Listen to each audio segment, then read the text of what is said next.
I'd ask you some questions from a little more of a human angle concerning recent events last couple of years.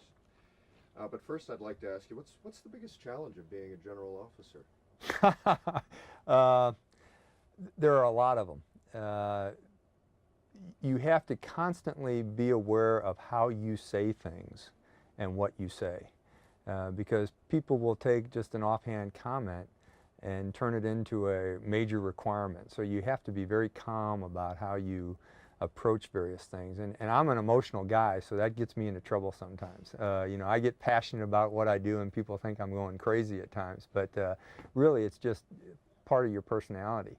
Some of the other things, the fact that you really have to seek information from people that give you facts. There are a lot of folks that come to you with stray voltage, as I once heard somebody call it, of fragments of information, and you really have to piece all those things together to get an accurate picture of either your command or the community. But you have to really reach out and take dipstick checks from as many places as you possibly can. That's why it's so important to get out and talk to people and do the things that you do. But I guess the most challenging thing, if I can direct it at this command, is the thing that keeps me up every night is, are we getting it right in terms of how we train our soldiers? Are we doing the best possible things to prepare them for something that they might face that will ensure they not only accomplish the mission, but they'll stay alive on the battlefield? That's the thing that really concerns me about everything we do. This is such a dynamic command, this 7th Army Training Command and the Grafenbeer, Vilseck, Hohenfels community, and we're doing so many things.